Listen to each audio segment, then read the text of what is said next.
আসসালামু আলাইকুম viewers, Sumana's blog চ্যানেলে সবাইকে স্বাগতম।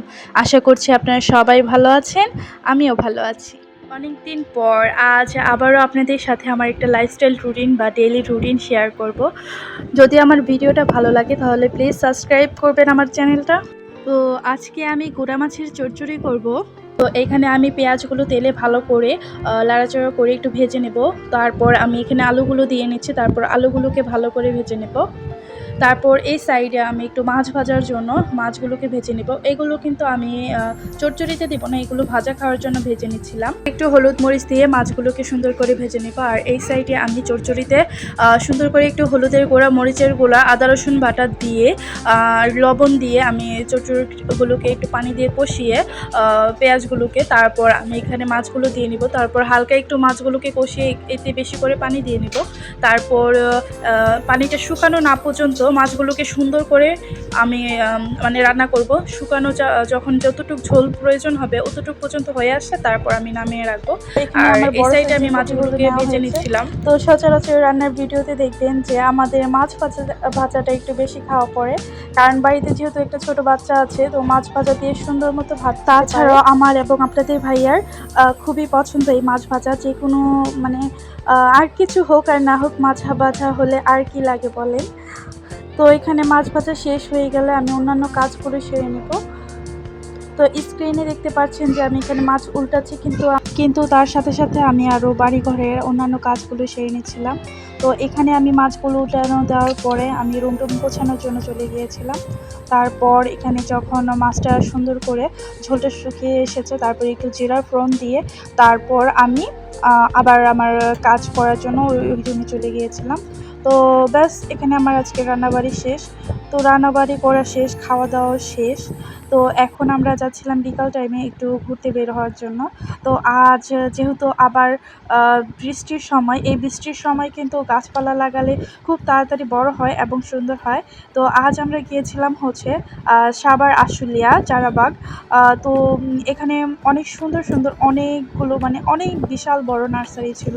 তো এখানে পাইকারি সেলিং করা হয় বেশিরভাগ, তার জন্য আমি এখানে এসেছিলাম কিছু গাছ কেনার জন্য। তো এখানে অনেক রকমের গাছ পাওয়া যায়, তার জন্য আপনাদের জন্য কিছু ভিডিও আমি মানে কিছু জিনিস ভিডিও করে নিলাম।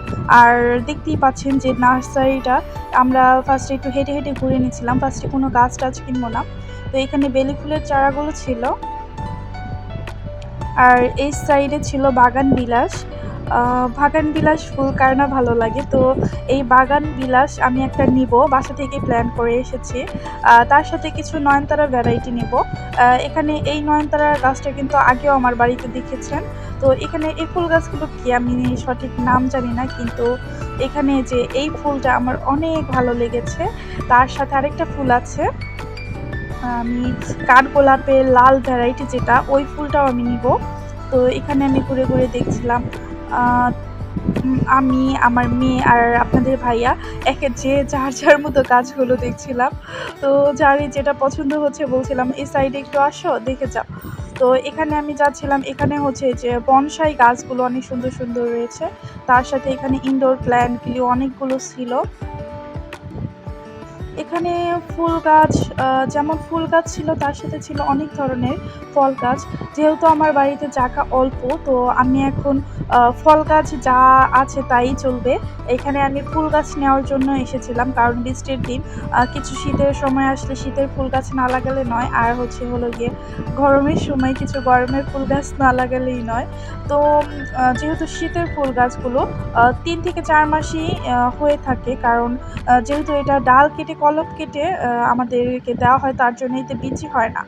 এই কারণে হচ্ছে কি গাছটা একটা নির্দিষ্ট সময় পর মরে যায়, তারপর আবার নতুন করে এনে রাখতে হয়। যদি বীজ ব্যবহার করা হতো তাহলে হতো কি গাছ থেকে আবার বীজ বের হতো। যেহেতু কলম কাটা, তো গাছ থেকে কলম কাটা যায়, আর কিছু করা যায় না। তো এখানে ছিল অনেক সুন্দর সুন্দর টগর, আর এটা ফুল গাছটা জানি না, অনেক পছন্দ হয়েছে, তো এটাও নিব। তো এখানে যে সাদা কালার, এটাকে কি জানি বলে, তো এটার হলুদ কালার ভ্যারাইটি যেটা, ওইটা আমার বড়টা কিনা হয়েছে। তো তার সাথে এখানে ছিল গোলাপি কালার, আরও বিভিন্ন ভ্যারাইটির ছিল।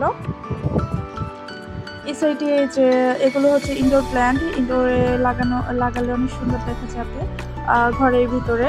যাদের ঘর অতিরিক্ত গরম হয়ে থাকে তারা এসব ইনডোর প্ল্যান্ট নিয়ে ঘরকে খুব সুন্দর করে ডেকোরেশন করা যায়। তো এখানে যে সাদা ভ্যারাইটির বাগান বিলাস ছিল, আর এই সাইডে ছিল হচ্ছে এগুলোকে কি বললেন আমার সঠিক জানা নেই।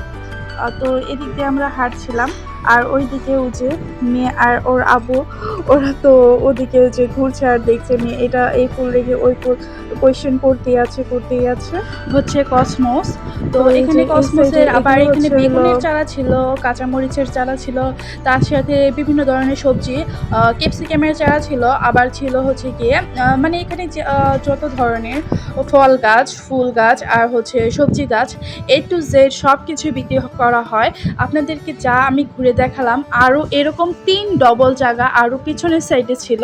তো আমরা এতটুকু দেখতে দেখতে অনেক রাত হয়ে গিয়েছিল, তার জন্য আমরা অন্য কিছু আর দেখলাম না। তো আশেপাশে দিয়ে ফুল গাছে দেখে তারপর আমরা কিছু যেগুলো ডিসাইড করেছিলাম নেব, তারপর একটা একটা করে কিনতে আমরা সামনে এগিয়ে যাচ্ছিলাম।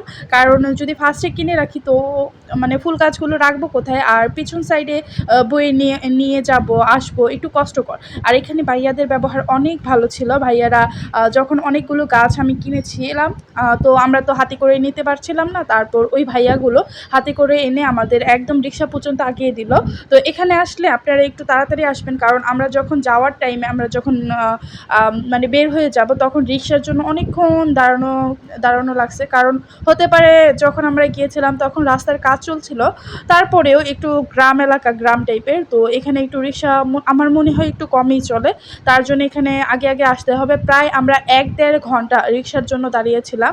আর যেহেতু মাটি একটু ভারী হয়, তো আমরা যে নিব বা নিয়ে সামনে হেঁটে যাব তারও কোনো উপায় ছিল না। আবার তার সাথে যেহেতু একটা বাচ্চা ছিল, তো ওকে হাঁটিয়ে কিভাবে নিয়ে যাব, তারপর অনেকক্ষণ ১-১.৫ ঘন্টা প্রায়। তারপর ওখানে আমরা বসেছিলাম, তো বসে আমরা ফুচকা খাচ্ছিলাম, আর ওখানে একটা ঝালমুড়ির দোকান ছিল, তো ওগুলোই খাচ্ছিলাম আর অনেকক্ষণ। তারপরেও যেমন সময় কাটছিল না। তো আমার সাজেস্ট যে আপনারা যখন আসবেন তখন আপনারা একটু তাড়াতাড়ি আসবেন, তাহলে হলো কি সন্ধ্যার টাইমে আপনারা চলে গেলে তো এই টাইমটাতে আপনারা রিক্সা পাবেন এভেলেবেল, তখন আপনারা রিক্সা করে সুন্দর করে চলে যেতে পারবেন। তো এখানে যে রাত্রেবেলা তো আমি যখন বাড়িতে চলে এসে পড়েছি, তো আমার মোবাইল বন্ধ হয়ে গেছিলো, তার জন্য আর কোনো ভিডিও নিতে পারিনি। তো এখানে আসার পরে আমি আপনাদের জন্য এই যে গাছগুলো দেখে নিচ্ছিলাম। তো এগুলোর এই যে গোড়া থেকে আরও ২টা-৩টা করে গাছ হচ্ছিলো, এগুলো হচ্ছে কলা গাছের মতো। তো সারা বছরই ফুল ফুটবে আর নিচে থেকে একটার পর একটা আসবে। আর এখানে যে আমি নয়নতারা নিয়েছিলাম সাদার ভিতরে একটু ডট, আর হচ্ছে এটা হচ্ছে একদম কালার, আর একটা রেড কালার নিয়েছিলাম নয়নতারার। তো এই যে রেড কালারটা, আর এখানে আমি এই সাইডে নিয়েছিলাম। তো এই ফুলটা হচ্ছে আগে আমার একটা ভিডিওতে দেখবেন হলুদ কালার ফুল, আমি ফার্স্টে ভিডিও দিয়েছিলাম তো ওইটা। আর এটা হচ্ছে একটা নীল কালার, বললাম না যে এটা আমি নেব, তো ওইটাই। আর এখানে হচ্ছে হলো বাগান বিলাস ছোটো চারাটা নিয়েছিলাম। তো এখানের চারাগুলো একদম রিজনেবল প্রাইসে ছিল। তো এই যেটা হচ্ছে লতের মতো ছিল ওই চারাটা আমার নিয়ে ১৫০ টাকা, আর এছাড়া নয়নতারা চারাগুলো নিয়েছিল আমার কাছ থেকে ২০ টাকা করে। আর হলো গিয়ে আর বাকি নীলটা ওটা ১৫০ টাকা নিয়েছিল, আর একটা নিয়েছিল বাগান বিলাস, ওটাও ১২০ টাকা নিয়েছিল। তো একদম রিজনেবল প্রাইসেই ছিল। তো আর গতকালকে আর কোনো ভিডিও নেইনি। তো এখন এই যে এটা হচ্ছে ৩ দিন পরের ভিডিও। ৩ দিন পর যখন গাছ লাগানো হচ্ছিল তখন আমি একটু ভিডিও করে নিয়েছিলাম। তো এখানে এই যে আপনাদের ভাইয়া এই যে যেখানে লাগাবে ওখানে একটু গর্ত করে নিয়েছিল। আর এখানে হলো গিয়ে এখানে আমার মেয়ের চুল কেটেছিলাম, তো ও চুলগুলো ডাবিয়ে রেখেছিলাম। আপনাদের ভাইয়াকে ডাবিয়ে রাখতে বলেছিলাম। তো ও কী করছে কি মানে পলিথিন সহই উনি ডাবিয়ে রেখেছিল, তার জন্য চুলগুলো মাটি খেয়ে ফেলেনি বা মাটি যে মিশেনি। তো ওটা দেখছিলাম আর হাসছিলাম যে আপনাকে একটা কাজ দিলেও তা একদম ভেঙে বলতে হয়। তো এই যে এই সাইডে এখন এই যে এই লতের গাছটা, তো এই গাছটা কিন্তু হলুদ কালার, এটা কিন্তু অনেক সুন্দর লতের মধ্যে বেয়ে যাবে। তো এতদিন পর যেহেতু ভিডিও দিচ্ছি, তো এই গাছটা কিন্তু আমার এতদিনে আমার লতের মতো অনেকখানি বেয়ে গিয়েছে। তো এখন যদি বাস্তবে দেখা যায় তাহলে কিন্তু আর চেনা যাবে না। তো ভিডিও আর বাস্তবে কিন্তু এক হবে না। তো আজ আপনাদের ভাইয়া গাছ লাগাচ্ছে, এটা দেখতে দেখতে আজকের ভিডিওটা এখানেই শেষ করছি। তো আজ এতটুকুই। আল্লাহ হাফেজ, আসসালামু আলাইকুম।